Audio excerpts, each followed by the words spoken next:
voudrais passer la parole à Emmanuel Ramboz. On le décrira plus amplement tout à l'heure. La Berry Fine Foods a un projet global hein, de rénovation, enfin d'investissement dans le système d'information. Il y a donc notamment cet aspect PLM. Est-ce que le constat a déjà été partagé initialement sur les solutions existantes? Et puis surtout, qu'est-ce que vous allez attendre en fait de cette implantation? Alors l'équipe R&D du groupe, c'est 60 personnes et on a 6000 références actives actuellement. La complexité vient du fait que une grosse partie de nos équipes R&D travaillent avec Excel et on construit des processus de gestion de l'information autour d'Excel.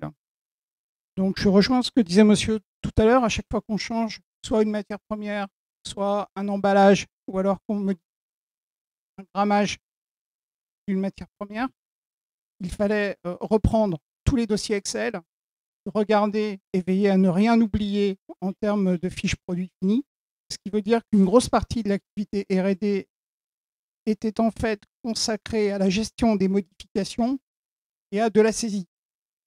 Or, pour reprendre ce qui a été dit hier, on n'embauche pas des ingénieurs pour leur faire de la saisie informatique. Et au bout d'un moment, ce que nous avons constaté, c'est qu'il y avait une démotivation au sein des équipes R&D. La recherche d'un outil est venue appuyer la nécessité de construire des process collaboratifs qui soient supportés par des applications informatiques et qui permettent à chacun de valider non seulement sa part dans le process, mais aussi d'échanger de l'information en temps réel. Ce que nous avons trouvé là, via l'outil VIF, c'est la capacité à gérer une base matière première qui soit à jour et qui soit partagée par tous les services.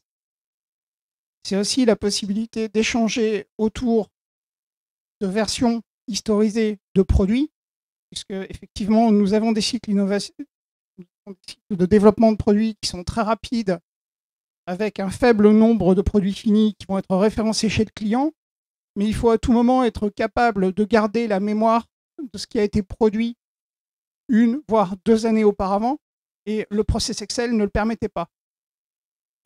Donc, à côté du développement de l'outil collaboratif et puis de la fiabilité des données, la question s'est posée après de voir si le PLM était adapté à l'ensemble de nos process. Nous avons au sein du groupe 2 grandes économies, une économie d'assemblage, ce qui est le cas de la Berry traiteur surgelé, où on va entasser des niveaux d'ingrédients pour formuler des recettes à forte valeur ajoutée, ce qui nous permet de fabriquer des gâteaux, ce qui nous permet de fabriquer des apéritifs avec des semi-finis et des produits finis élaborés.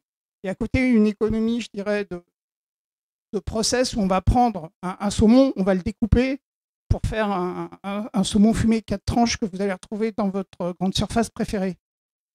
Ces 2 types d'économies sont gérés dans le PLM, ce qui veut dire que nous étions capables de couvrir l'ensemble de nos process et d'avoir l'ensemble des fonctionnalités associées en termes de gestion de matières premières, de calcul de coût de revient aussi, puisque à l'intérieur du groupe, ce sont les équipes R&D qui calculent ce qu'on appelle le CVS.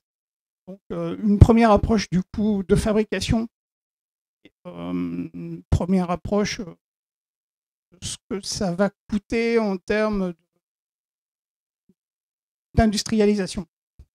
Donc là encore, le PLM de VIF a couvert cet aspect-là, ce qui veut dire que non seulement on équipait nos services R&D d'un outil performant, on s'affranchissait de la contrainte Excel, on avait de la traçabilité et une historisation de nos versions de produits finis, et on pouvait ensuite brancher le PLM sur d'autres outils. C'est pour ça qu'on a choisi d'installer de la solution.